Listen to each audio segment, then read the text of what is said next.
Análisis feminista, donde el debate se transforma en propuestas. Hola, ¿qué tal? Bienvenidas a una nueva emisión de Análisis Feminista. Yo soy Lisbeth Ortiz Acevedo y estoy a nombre de la periodista Lucía Lagunes Huerta.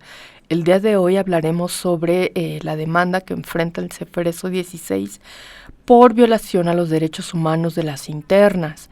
Para hablar del tema nos acompaña Sofía de Robina Castro. Ella es secretaria técnica de combate a la tortura del Consejo de la Judicatura Federal. Por otra parte, platicaremos sobre la Muestra Internacional de Cine con Perspectiva de Género, que fue una de las primeras apuestas en México enfocadas en mostrar el trabajo de mujeres, hombres y personas de la comunidad LGBT+, que discuten desde su producción hasta su presentación estos temas que en otros festivales solo son una categoría. Para hablar del tema nos acompaña Victoria Cabrera Escobar, directora de la Muestra Internacional de Cine con Perspectiva de Género, conocida como MICGénero. Las y los invito a acompañarnos. Pues vamos a hablar hoy de una situación que hemos documentado desde hace años ya en CIMAC Noticias. Vamos a hablar de una situación violatoria de derechos humanos que está aconteciendo contra mujeres en el Ceferezo 16, ubicado en Morelos, en el estado de Morelos. Desde el 2023, CIMAC Noticias reportó ya por el mes de marzo que una organización había recopilado evidencias de una serie de prácticas violatorias a derechos humanos que estaban enfrentando las mujeres que estaban privadas de su libertad dentro de ese Ceferezo, el Ceferezo 16, por lo que estaban pidiendo el cierre definitivo del lugar. En ese momento, o desde ese momento, el Mecanismo Nacional de Prevención de la Tortura confirmó las condiciones extremas en las que están viviendo las mujeres que están en condiciones de reclusión en ese sitio. Hablamos de varias circunstancias violatorias a derechos humanos, como pues una intoxicación masiva incluso desde el 2022 y una ola de suicidios o de presuntos suicidios.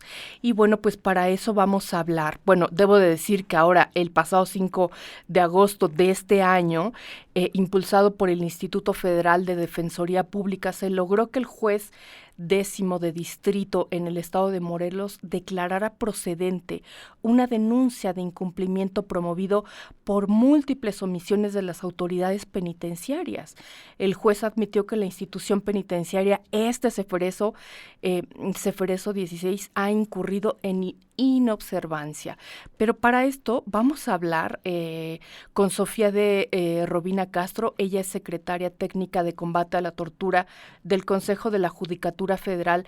Muchas gracias por esta conversación esta mañana. Buenos días, Sofía. Gracias. Hola, ¿qué tal? Buenos días, Lisbeth. Un gusto estar con ustedes siempre y más para este tema que sé que han dado seguimiento y que nos preocupa y ocupa mucho. Así es. ¿Nos podrías ahondar qué es lo que ustedes encontraron como parte del Instituto Federal de Defensoría Pública?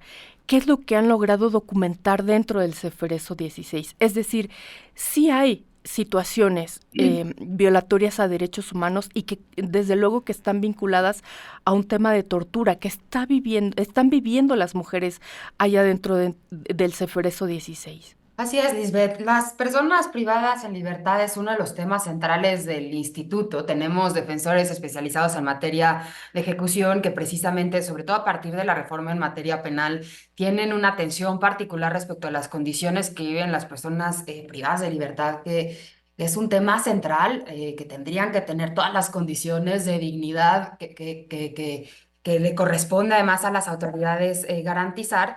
Y que, bueno, además tiene una serie de elementos centrales cuando se trata de garantizar la salud, incluyendo la salud mental de quienes se encuentran privados de libertad, que, bueno, sin duda se acrecenta y se agrava cuando se trata de mujeres. A nadie escapa que las mujeres siempre viven los agravios y las violaciones de forma mucho más severa. Y claramente hay un contexto histórico y estructural en el que se insertan estas desigualdades de género, en donde además hay un sistema de justicia penal que muchas veces vemos cotidianamente desde la Defensoría cómo les genera enfrentar procesos penales a partir de juzgarlas muchas veces con sesgos de género, y luego además se enfrentan a un contexto penitenciario que no solamente no tiene una visión de derechos humanos y de perspectiva de género, sino que además genera una serie de agravantes mucho más grandes. Como ya referías, este es un tema que muchas organizaciones como Documenta, como Sea Justicia, como CEPAD han tenido sobre la mesa siempre, y que sin duda también el instituto nos sumamos desde la relevancia que tiene garantizar el derecho a la defensa adecuada, un derecho constitucional que tienen todas las personas y que también está presente respecto de las personas privadas de libertad, ya sea en prisión preventiva, que es un tema de particular gravedad, todas las personas que están privadas de libertad sin tener sentencia, que en el caso de mujeres además es mucho mayor el número respecto a los hombres, aun siendo menos las mujeres privadas de libertad, están más, en mayor medida, sujetas a prisión preventiva, pero también a quienes están sentenciadas, ya hay que decirlo, pues es una obligación de los estados democráticos entender que incluso una persona sentenciada pues tiene que tener las mejores condiciones. Y por eso hemos visto con gran alarma cómo a partir de la documentación que hemos hecho, hemos encontrado en particular en el Ceferezo 16, que es el único centro federal para mujeres, pues una serie de condiciones en donde claramente hay una violación a las obligaciones de las autoridades, a la Ley Nacional de Ejecución Penal, que es la legislación mexicana, a la Constitución, los tratados internacionales, que han implicado pues la afectación a las mujeres que se encuentran ahí, llegando al nivel más grave y más lamentable, que es incluso la pérdida de vida en supuestos suicidios, que como ya decía, se tiene que investigar para acreditar la responsabilidad que podría haber. Y eso, bueno, nos ha hecho llevar una serie de acciones extraordinarias que se suman a las que hacemos recurrentemente de visitas y de presentar peticiones administrativas, controversias judiciales, que son, digamos, los recursos que contempla la Ley Nacional de Ejecución Penal, para establecer que precisamente las omisiones que hemos detectado, que tiene que ver, por ejemplo, con falta de medicamentos en el centro, con la falta de servicios especializados en materia de género, pero en general de cualquier especialización, con la falta de un seguimiento adecuado a las mujeres, falta de protocolos, es decir, es estructural este contexto, y que este patrón tan reiterado y constante de omisiones y que además no contempla la salud mental con la gravedad que implicaría, constituyen actos tormentosos, así le ha llamado la Suprema Corte de Justicia de la Nación, y son actos equiparables a tortura, precisamente por la gravedad que generan y que por lo tanto tendrán que tomar acciones inmediatas, y así lo hemos hecho a través, por ejemplo, de la presentación de amparos bajo esta categoría.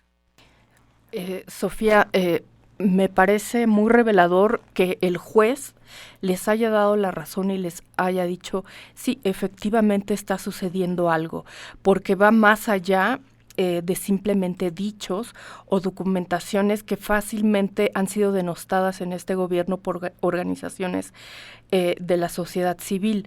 Yo te quiero preguntar, tenemos documentadas 15 mujeres quienes recurrieron al suicidio dentro de las instalaciones. Quisiera confirmar esta información con ustedes y coincidimos en el mismo número de mujeres. ¿Y ustedes cómo estarían dando lectura a estos suicidios o presuntos suicidios de mujeres dentro de este reclusorio? Porque además, debo de decirlo, como bien lo dices, a lo mejor podrían estar incluso en prisión preventiva, quizá ni siquiera estuvieran purgando alguna sentencia. ¿Ustedes qué lectura le dan a estos presuntos suicidios y si es en un lapso de tiempo corto? ¿Cómo lo pueden leer? Sí, los suicidios de los que hemos tenido conocimiento y que incluso ha documentado también la Comisión Nacional de Derechos Humanos en la recomendación que emitió, nos dan muestra de este contexto de omisiones por parte de las autoridades penitenciarias respecto de mujeres que se encuentran privadas de libertad y que por lo tanto están bajo custodia del Estado, y eso genera una serie de responsabilidades reforzadas por parte de las autoridades penitenciarias que generan sin duda una responsabilidad sobre estos hechos. Es, como ya decía, la muestra más grave y más lamentable de una falta de política penitenciaria compatible con los derechos humanos, de una falta de compromiso con las obligaciones estatales, con una serie de omisiones graves que han llegado hasta el punto pues, más grave de pérdida de la vida, y que sin duda nos ocupa desde el instituto, pero desde muchos otros espacios. Las muertes que ocurren en prisión. Hay que decir en primer lugar que son muertes que generan responsabilidad estatal, ya sea por acción o por omisión. Eso es algo que tendría que dislucidarse de una investigación diligente, pero existe responsabilidad incluso por omisión cuando no se toman las medidas adecuadas que hicieron que llegaran a estos hechos. Eso es un primer elemento a considerar. Son, por lo tanto, muertes de personas que se encontraban bajo custodia del Estado y eso les genera responsabilidad. Más al ser mujeres, pues implica una necesidad de investigarlo con perspectiva de género y todo lo que pudiera conllevar las omisiones que llevaron a estos casos. Es común escuchar de muertes ocurridas en contextos penitenciarios, pero no por eso dejan de ser graves. Y sin duda el caso del Ceferezo 16 sí tiene una gravedad particular porque, como lo referías, no solamente habían ya antecedentes registrados, documentados y denunciados que tendrían que haber implicado que las autoridades tomaran cartas en el asunto, sino que sucedieron en un tiempo muy corto. 10 al menos de estos suicidios ocurrieron en tan solo 6 meses, lo que nos da cuenta de una serie de condiciones que agravaron la situación y que no implicaron la toma de medidas extraordinarias que hubiera implicado el proteger la vida de estas mujeres, y eso me parece que es de una gravedad particular. Hay de qué decir también que, por ejemplo, instancias internacionales como el relator sobre ejecuciones extrajudiciales de Naciones Unidas ha señalado que no solamente generan responsabilidad de estas muertes, como ya decía, sino que además generalmente estos suicidios son evitables. Y eso es particularmente grave porque implica que la autoridad tenía elementos para haber actuado de una forma distinta y proteger la vida e integridad de las mujeres, y no lo hizo, y eso es precisamente lo que genera esta responsabilidad. En particular, quisiera destacar de que de estos 15 suicidios, que como ya decíamos han ocurrido en los últimos, en los últimos meses, 10 tan solo en el segundo semestre de 2023, 3 muertes más en este año. De esas muertes, 5 mujeres tenían representación del Instituto Federal de Defensoría Pública. Y en estos casos, en todos, había algún tipo de antecedente que ya reflejaba la necesidad de tomar medidas, que ya había implicado que hiciéramos una serie de acciones, por ejemplo, presentar peticiones administrativas porque la mujer no recibía los medicamentos, o incluso controversias judiciales porque no, a pesar de que ya se le había recetado un medicamento, no se le otorgaba, o porque requería atención psiquiátrica a la mujer. Es decir, habíamos incluso ya activado los recursos que prevé la propia ley, dado que ya había necesidades que no fueron atendidas. En otros casos se había presentado solicitud de cambio de medida cautelar. Era una mujer que se encontraba sujeta a prisión preventiva y se había establecido que se revisara, dada su situación, el cambio de medida cautelar, y no se atendió. De nueva cuenta nos muestra pues todo este entorno adverso para las mujeres. Y en otro caso incluso, por ejemplo, ya había un intento de suicidio previo. Y esto pues nos da cuenta de nuevo, como ya refería, que la autoridad sí tenía elementos y antecedentes que tendrían que haber implicado la toma de acciones, y no se hizo, y por eso nos parece tan grave. En el último caso, que es el que precisamente derivó en el señalamiento que ya decías del juez, esta mujer formaba parte precisamente de un amparo presentado por la Defensoría. Era quejosa, es el nombre que se les da a quienes promueven un amparo. Lo promovimos desde el instituto respecto de mujeres de las que teníamos conocimiento que había una necesidad de atención y que había algún antecedente, y que precisamente al no atenderse es que señalamos que se trataban de actos tormentosos, equiparables a tortura, y que tendrían que atenderse. Esto nos da cuenta de cómo los recursos están siendo insuficientes, cómo incluso amparos, controversias, denuncias están siendo insuficientes en un contexto en donde no están generando que las autoridades penitenciarias tomen las medidas adecuadas. Y en este amparo en particular es muy relevante porque, como lo señalabas, desde que se presentó, dada la gravedad de los hechos, se emitió una suspensión, y esto quiere decir que la autoridad judicial, el juez de distrito, que también nos recuerda la importancia que tiene que los jueces tengan control sobre los actos de las autoridades, emitió una suspensión en la que señaló en el caso particular que en lo que revisaba y llegaba a la decisión final del juicio, la autoridad penitenciaria estaba obligada a que de forma inmediata realizar todas las gestiones necesarias de atención médica que requirieran las mujeres, incluyendo valoración y atención por especialistas, y en su caso operaciones si era necesario, que les fueran suministrados todos los medicamentos prescritos y que les fueran recetados.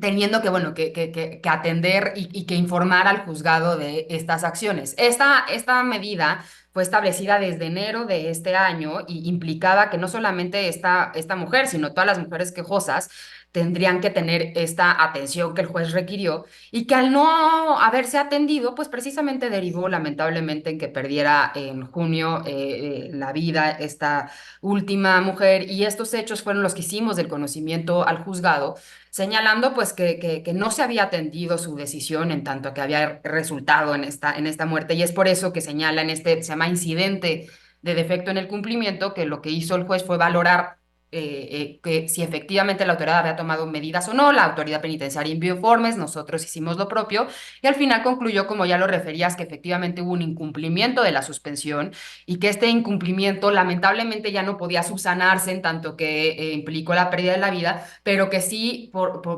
implicaba la obligación de ser investigado, y da vista al Ministerio Público este juez sobre estos hechos. Y esto se suma a la denuncia que ya habíamos presentado desde el instituto, la denuncia penal por los hechos, que tendría que al menos significar la necesidad de conocer las responsabilidades de las autoridades, y obviamente todo esto pues también con una necesidad de generar cambios estructurales que hagan que no se repitan estos hechos. Bien, muy interesante todo lo que nos comentas. Nos está llegando ya nuestro primer corte. Vamos a hacer una pequeña pausa. Al regreso quisiera que pudiéramos hablar del día a día de estas mujeres. Se ha hablado de restricción al servicio de agua, a una incomunicación, escasos minutos a la semana para poder tener contacto con el exterior. Es decir, vamos a hablar un poco de la situación a la que se están enfrentando. Sofía, te preguntaba de la situación que viven. Bueno, yo tengo un número aproximado, son 1,100 mujeres que están en condiciones de reclusión en el Ceferezo 16 en Morelos, y bueno, pues que se ha documentado bueno, pues actos tortuosos contra ellas. Te preguntaba, ¿cómo podríamos describir un día o una semana el vivir allá adentro para estas mujeres? Hablábamos eso de negarles el servicio de agua, la incomunicación, en fin, además la falta de medicamentos, atención. ¿Cómo podemos describirlo? Sí, como señalas, pues hay una serie de factores, es un contexto multifactorial el que afecta a las mujeres y que se ve reflejado en una serie de violaciones a sus derechos humanos. Efectivamente, la propia información del órgano administrativo desconcentrado de prevención y readaptación social, que es la autoridad dentro de la Secretaría de Seguridad Pública encargada de los centros, de los centros penitenciarios a nivel federal, hasta el mes de mayo aproximadamente se trataba de 1,182 mujeres las que se encontraban privadas en el Ceferezo 16, que como ya refería es el único centro federal en donde se encuentran mujeres privadas de libertad. Hay sin duda en el ámbito local diversos centros, pero a nivel federal solamente se cuenta con este. Ahora, de las mujeres que están ahí, existen también mujeres que son del fuero común, no solamente procesadas por delitos del fuero federal, sino que además de forma reciente ha habido el traslado de mujeres del fuero común.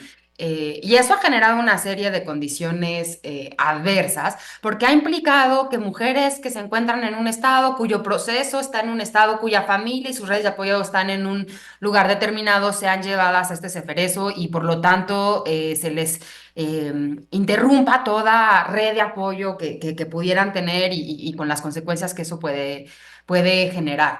De las mujeres que se encuentran privadas de libertad, prácticamente la mitad se encuentran sujetas a prisión preventiva. Como ya decíamos, son mujeres que están todavía en proceso, muchas de ellas en el anterior sistema, y que llevan más de 10 años privadas de libertad sin tener sentencia, lo cual también nos pone y nos recuerda uno de los temas principales que lamentablemente hemos visto cómo se sigue agravando, que tiene que ver con la prisión preventiva oficiosa. Y la mitad se encuentran sentenciadas. Hay que decir que este penal no es un penal en donde haya, por ejemplo, sobrepoblación, ¿no? Muchas veces se asocia las cárceles mexicanas con la sobrepoblación, y eso sí es una realidad, sobre todo presente en las en las cárceles del fuero común.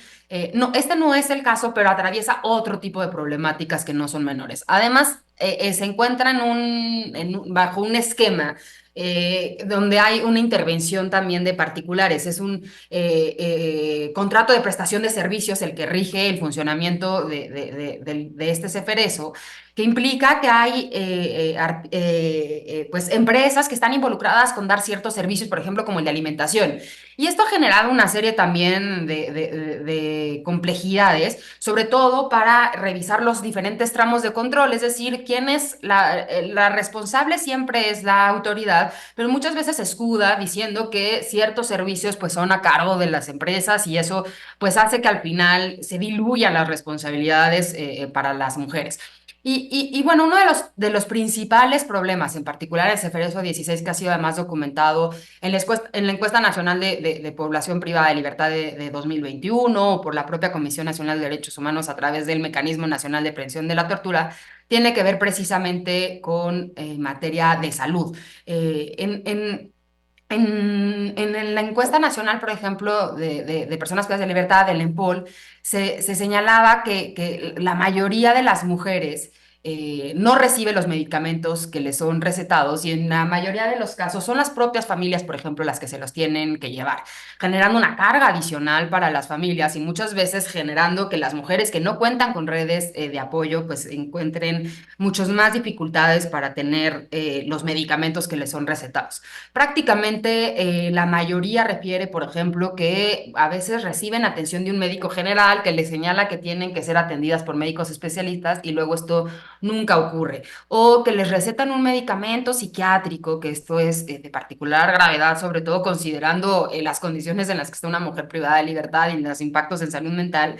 Y de un día para otro se cancela el darles estos medicamentos por razones supuestamente de seguridad. Lo que vemos también es un esquema de máxima seguridad que no atienda las necesidades de estas mujeres, es decir, prácticamente no hay en su mayoría condiciones que justifiquen que estas mujeres estén sujetas a un régimen tan estricto de seguridad, en donde prácticamente están en sus celdas la mayor cantidad del tiempo. Cuando uno ingresa a este centro es aterrador, lo único que ve prácticamente es cemento. No hay ninguna referencia de vida ni de color dentro del centro y pues vivir en estas condiciones sin duda genera un impacto adicional. Y ni qué decir de cómo además pues hay una serie de condiciones adicionales respecto a las mujeres en donde por ejemplo las mujeres reciben respecto de los hombres mucho menos visitas. Es brutal.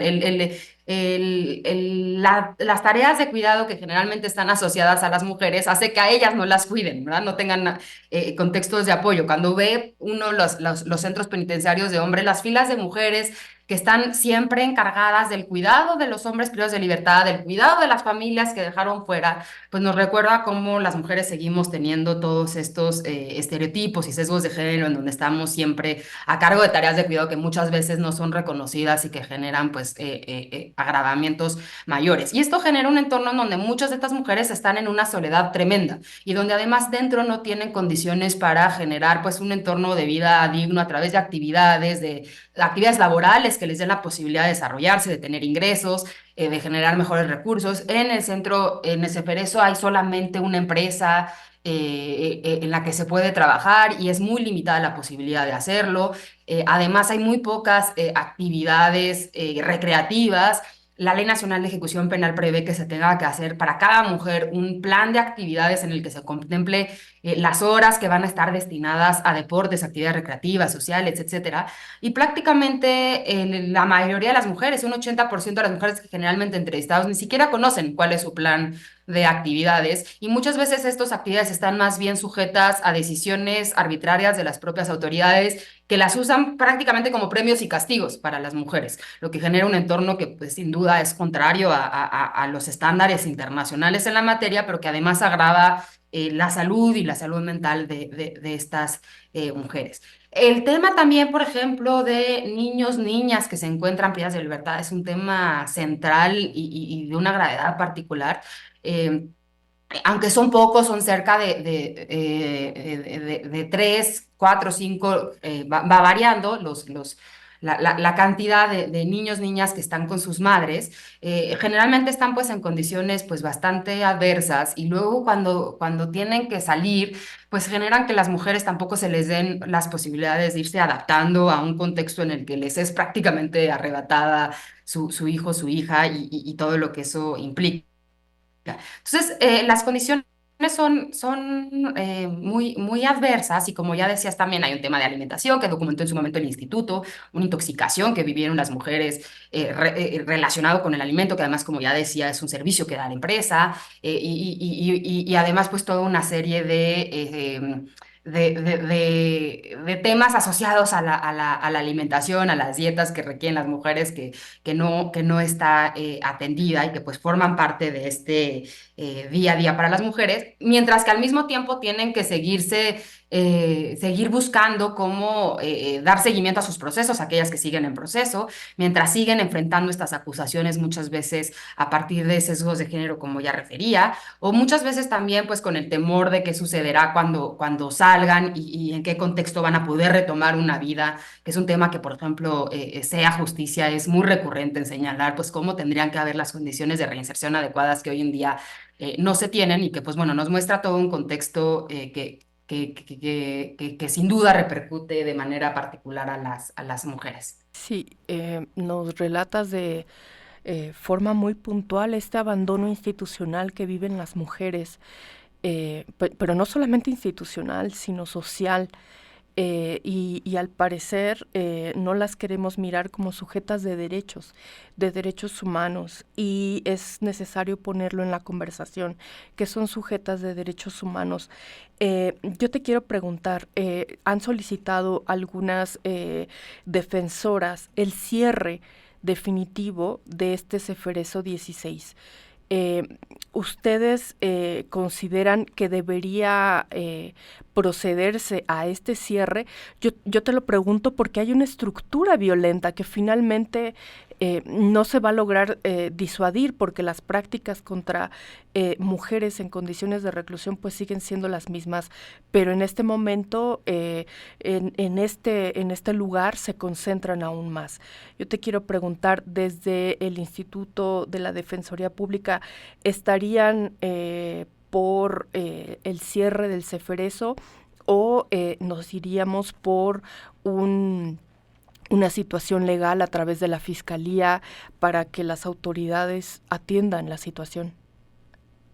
Y lo que señalamos en el comunicado, que además, bueno, se inserta en una serie de comunicados previos y de acciones previas, es decir, no es la primera vez que hacíamos alguna referencia del CFRS, lo que da cuenta pues de todo un contexto en donde ya habíamos hecho señalamientos diversos y como ya refería, diversas acciones, controversias, peticiones, amparos, solicitudes de información, etcétera.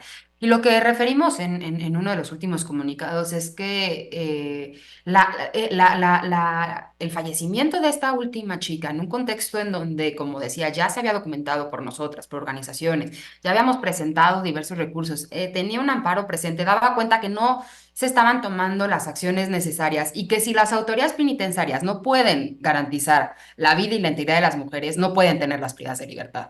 Ese es el llamado central, ¿no? Si no pueden garantizar que van a estar privadas de libertad en un contexto adecuado, que respete sus derechos humanos y que sobre todo cuide su vida, entonces no pueden estar privadas de libertad. Y por eso el llamado era al cierre en este sentido. Ahora, sabemos que eso es mucho más complejo, ¿no? Se inserta en un contexto mucho más amplio y lo que sí tendría que implicar al menos es revisar la política penitenciaria, que implique una revisión estructural de todos estos elementos y el incumplimiento constante y reiterado de la Ley Nacional de Ejecución Penal. Esta ley es muy reciente, es de 2017, deriva en gran medida del cambio de sistema que hubo en su momento, en donde pues hicieron toda una serie de cambios legislativos centrados en poder proteger los derechos de las personas en el proceso, pero también cuando se encuentran privadas de libertad, no solamente cuando son sentenciadas, sino desde el primer momento en el que pisan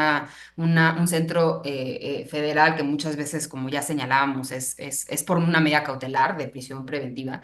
Y todas estas salvaguardas que se pensaron legislativamente, todo este diseño en el que participaron además expertos internacionales, expertos nacionales como Miguel Sarre, que fue una voz fundamental para esta ley, en donde organizaciones participaron, pues ha quedado una legislación que establece muchos derechos, pero como es la realidad en muchos otros casos de la legislación mexicana, no se implementa. Entonces tendríamos que estar revisando este incumplimiento general de la ley, de todas sus disposiciones, todos los incumplimientos también a estándares y obligaciones internacionales. Recientemente fue el Día Nelson Mandela en julio y ya están los principios Nelson Mandela que son constantemente incumplidos, que hablan precisamente de los derechos de las personas privadas de libertad. Y hay una serie de recomendaciones que ya se le han hecho a México por distintos organismos nacionales e internacionales. Y todo esto pues nos da toda una serie de elementos que creemos que tendrían que implicar un cambio profundo de la política penitenciaria, que si no es el cierre, tendría que al menos cambiarse radicalmente las condiciones en las que están.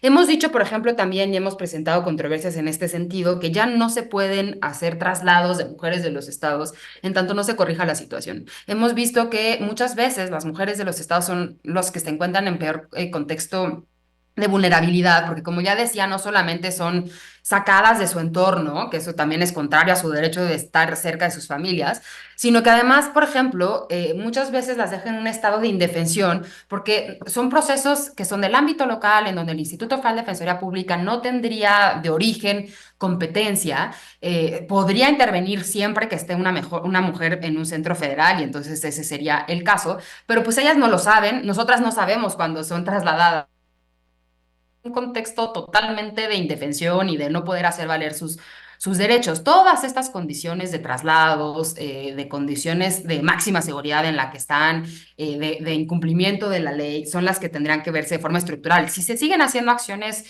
puntuales, no van a ser suficientes en un contexto tan amplio.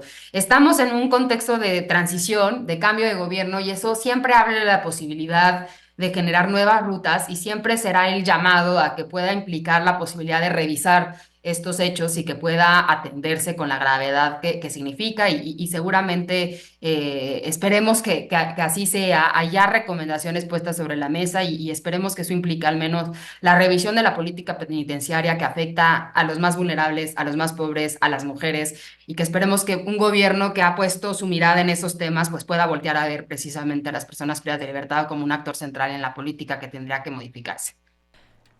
Ha sido muy grato poder escucharte. Yo te agradezco, ya se nos viene el término de este bloque. Yo quisiera que siguiéramos en comunicación para documentar lo que viene, el siguiente paso tras esta determinación del juez, donde efectivamente les da la razón, y vamos a ver qué es lo que sigue y qué es lo que procede. Bueno, pues hacemos este llamado para el próximo gobierno para que efectivamente pueda revisar la política penitenciaria, como bien nos dices. Muchas gracias, Robina, se nos viene el corte y bueno, pues sigamos en comunicación y gracias por esta explicación tan amplia. Y bueno, pues vamos al siguiente bloque informativo. Vamos a dar un giro de ideas y vamos a hablar sobre la Muestra Internacional de Cine con Perspectiva de Género, conocida como MIC Género. Bueno, pues este evento surgió y ha roto brechas, sin duda que ha roto brechas para las mujeres creadoras de este tipo de arte. También ha logrado este festival, esta muestra, acercar los estudios de género y los derechos humanos de las mujeres al público. Ha sido muy revelador. Mi género, bueno, surgió desde el 2011, pero sin duda que ha crecido y sigue expandiéndose y cada vez recopila más voces y cada vez hay más personas interesadas en esta otra visión de proyectar el cine. Y para eso quiero hablar, o esta mañana estaremos hablando con Victoria Cabrera Escobar. Ella es directora general de la Muestra Internacional de Cine con Perspectiva de Género. Bienvenida, Victoria, qué gusto encontrarte por aquí. Gracias por el espacio. Hola Victoria. Bueno, pues encantada de que podamos conversar esta mañana porque además tenemos un enlace de nueva cuenta entre CIMAC y Micgénero y será fabuloso poder trabajar también de la mano en esta edición 2024. Pero compártenos qué vamos a encontrar este año, qué hay y hasta cuándo va a estar Micgénero, porque cada vez han crecido más, han estado en más ciudades y ahora este año, ¿qué podemos encontrar? Pues como decías, ya tenemos varios años en este tour, llegamos a la 13ª edición y arrancamos el pasado 1 de agosto en Cineteca Nacional mostrando una película titulada Las Pervertidas, que es parte de la retrospectiva que le estamos dedicando a la cineasta checoslovaca Věra Hillová, que bueno, es una cineasta muy importante dentro de el cine checoslovaco, fue parte de la nueva ola de cine checoslovaco en los años 60 y pues la estamos retomando porque nos parece muy interesante su propuesta de contenido vanguardista, de temas sociales, donde incorpora ciertos aspectos que les podemos llamar pues feministas, aunque ella no se autoproclamaba feminista. Sin embargo, vemos pues mucho esta exploración de desigualdades, de diferentes cuestionamientos sobre los roles de género. Y pues bueno, estamos haciendo esta retrospectiva junto con otros 6 filmes para dar un total de 7, que acaba de pasar en Cineteca Nacional, pero que después va a tener un pase, bueno, varios pases en Cine Morelos, en Cuernavaca, en la Universidad de Guanajuato, justamente ahorita está pasando, y también después en la Cineteca Nuevo León, en Monterrey.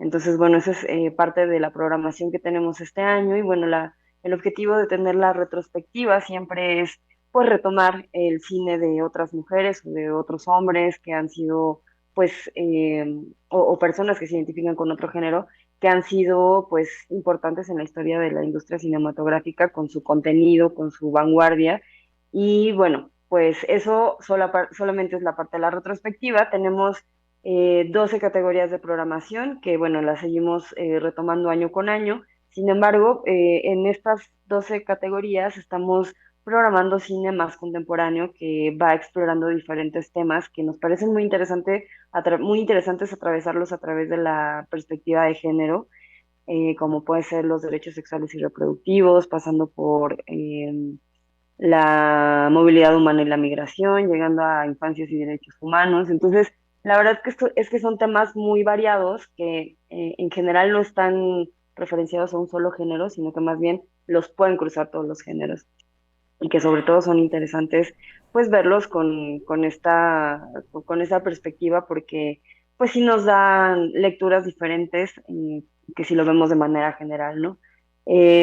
Estamos del 1 de agosto hasta el 19 de septiembre con todo el tour, recorriendo 13 estados, 20 municipios y 39 sedes físicas, pero también nos vamos a tener programación en Canal 11, en televisión abierta, vamos a pasar el programa de cortometrajes mexicanos y también en nuestra página web es posible acercarse si no tienen oportunidad de estar en alguna de las sedes físicas, pues tener la oportunidad de visualizar ya sea en televisión abierta o de manera digital en nuestra página web. Ujú. Y para quienes todavía no llega mi género a sus entidades, pueden hacerlo a través de su página de internet. Me parece que ahí pueden ver, ¿no? También pueden mirar algunos cortometrajes y algunos trabajos de algunas mujeres creadoras de este tipo de arte.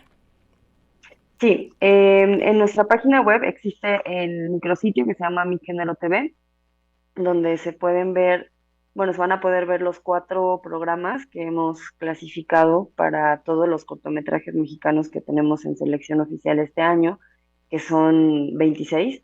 Entonces, cada jueves estamos liberando un programa. Ahorita ya tenemos 2 programas liberados. El día de mañana se libera el programa 3 y la siguiente semana se libera el programa 4. Entonces, pues se pueden observar estos cortometrajes que son de hechura nacional, Muchos son dirigidos por mujeres, pero bueno, también hay cortometrajes dirigidos por otras personas identificadas con otros géneros, que es parte de la diversidad que intentamos integrar en el proyecto. Victoria, me parece muy revelador y me parece una ruptura lo que ha generado mi género. Mirar el cine con enfoque de género y además desde los feminismos, bueno, pues ha roto esta visión hegemónica con la que teníamos, una visión masculina, donde prácticamente no había o no se reconocía, porque las mujeres hemos creado y hemos estado presentes en todo tipo de creación y representación de estas sociedades. Pero esta ruptura sin duda le ha dado un vuelco a la industria del cine y también audiovisual. Y me parece muy interesante porque además a las nuevas generaciones sin duda las siguen contagiando de esta circunstancia que parecería novedosa, pero llevan años ya trabajándola. Bueno, pues esta muestra cinematográfica, yo te quiero preguntar, para ustedes también ha significado importante reconocer esta transformación que lograron, ¿no? Sí, pues queremos pensar que el hecho de realizar el proyecto cada año, integrar pues la voluntad de todo el equipo que lo hacemos, junto con la voluntad también y las ganas de abrir espacios con otras instituciones, ya sean públicas, privadas, no gubernamentales, asociaciones civiles, organizaciones de la sociedad civil, pues es justamente pues abrir este espacio para que dialoguen muchas perspectivas, darle más espacio a las narrativas que normalmente no están en las salas comerciales, que eso nos parece muy importante, y pues destacar sobre todo el trabajo que hacen, como bien dices, las perspectivas no hegemónicas, ¿no? Y puede ser desde el cine realizado por mujeres, pero también el cine realizado por la diversidad LGBT más, ¿no? O también eh, si integramos ciertas películas dirigidas por hombres heterosexuales, pero que tienen una mirada o que tienen un apunte hacia presentar ciertas desigualdades, hacer esa denuncia y que nos permiten también pues platicar de la perspectiva de género, de los feminismos, de los derechos humanos a través de ellas. Me parece muy interesante el que le hayan dado espacio. Por ejemplo, para este 2024 hay 25 mujeres directoras, hasta donde entiendo, quienes estarán proyectándose sus trabajos. Yo te quiero preguntar también quienes lo proyectan, pero también la forma en cómo nos proyectan. eh, Hay una brecha enorme de desigualdad entre las creadoras y también las protagonistas. Yo te quiero preguntar al respecto en cuanto a protagonistas, mujeres protagonizando películas, pero desde esta perspectiva feminista de derechos humanos, es decir, sin revictimizar, sin cosificar. eh, También lo traen en este año con estas 25 directoras. ¿Nos puedes platicar un poquito de estas 25 directoras? Pues sí, la verdad es que es bastante, pues, variada la selección. Hay directoras mexicanas como Alejandra Rieta, que es documentalista y está presentando su documental que se llama Paula Vice Documental, que justamente rescata toda la historia de esta videasta que pues un poco está olvidada en la historia audiovisual mexicana y que pues ella ha hecho un trabajo de investigación sumamente profundo, largo y que pues lo vemos reflejados en el documental. Paula Weiss fue una mujer mexicana que estudió comunicación en la UNAM y que empezó a abrir brecha en cuanto a la exploración del videoarte, de la videodanza en México y que es un referente a nivel mundial. Sin embargo, no es tan conocida realmente en México y bueno, con este documental, pues parte, o sea, es como un Inception, ¿no? Porque es Paula Bay siendo punta de lanza en este sentido y al mismo tiempo pues está dirigido por una directora mexicana y nosotros rescatando ese pues espacio que a lo mejor no se le ha dado, entonces con todas las proyecciones que tenemos es pues una buena oportunidad para que se siga conociendo el trabajo de Pola, pero también que se siga conociendo el trabajo de Alejandra Arrieta como directora mexicana.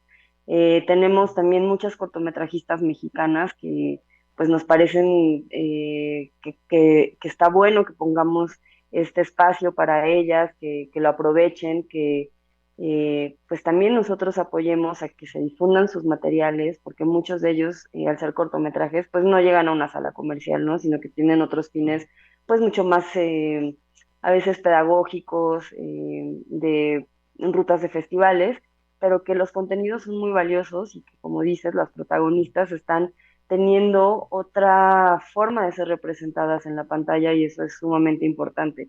Entonces, pues tenemos, por ejemplo, a Ico Alonso, que también ya ha estado en el proyecto en algunas otras ocasiones y que está presentando su cortometraje titulado Días de Abundancia, que nos habla sobre la menstruación y cómo, pues, también la escasez de agua en ciertos espacios, pues, afecta directamente a las mujeres y a las personas menstruantes en la adolescencia, en un espacio eh,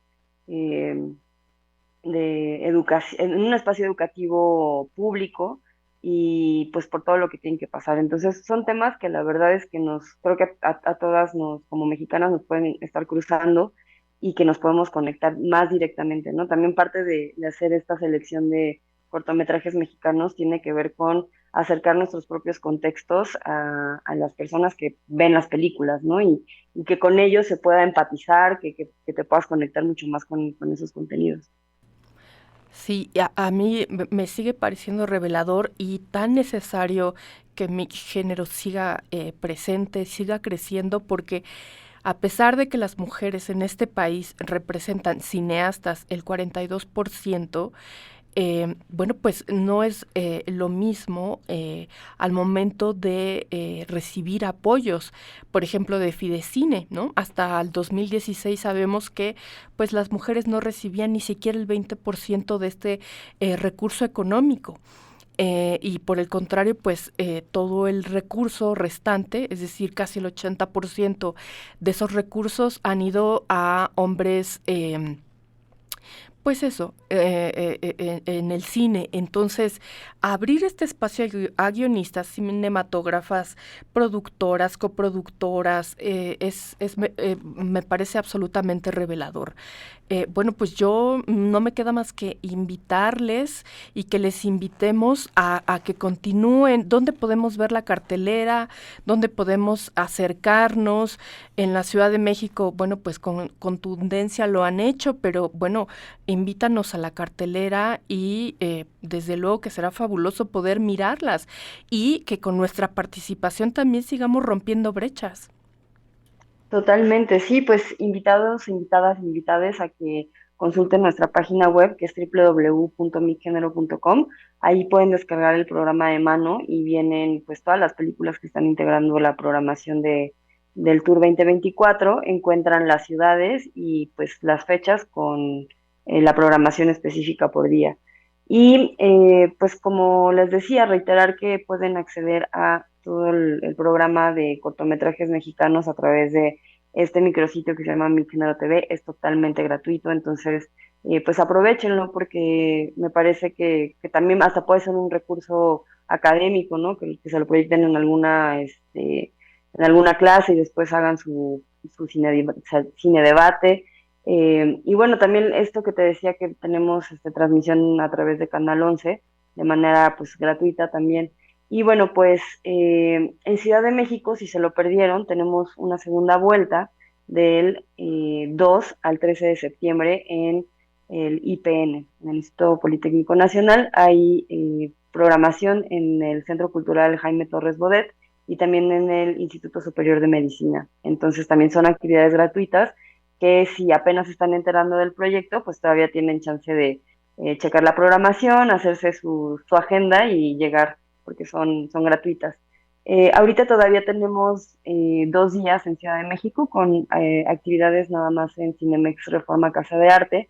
Entonces, bueno, es una película diaria, entonces nos quedan películas aquí en agosto. Y pues nos vamos, como te decía, a 2 estados. Estamos ya en Cine Morelos, en Guanajuato, hoy arrancamos en Oaxaca. Y bueno, toda la programación la pueden consultar en Mi Género y también seguir nuestras redes sociales, que estamos como @MiGénero. Muchísimas gracias. Bueno, pues yo quiero agradecerte, nos llega el corte, estamos por concluir. Yo estuve platicando con Victoria Cabrera Escobar, directora general de la Muestra Internacional de Cine con Perspectiva de Género. Eso fue todo en este episodio de Análisis Feminista. Los invito a compartirnos sus comentarios en nuestras redes sociales. Recuerden que pueden escuchar el resto de nuestros episodios en Spotify y en SoundCloud. Análisis feminista, donde el debate se transforma en propuestas.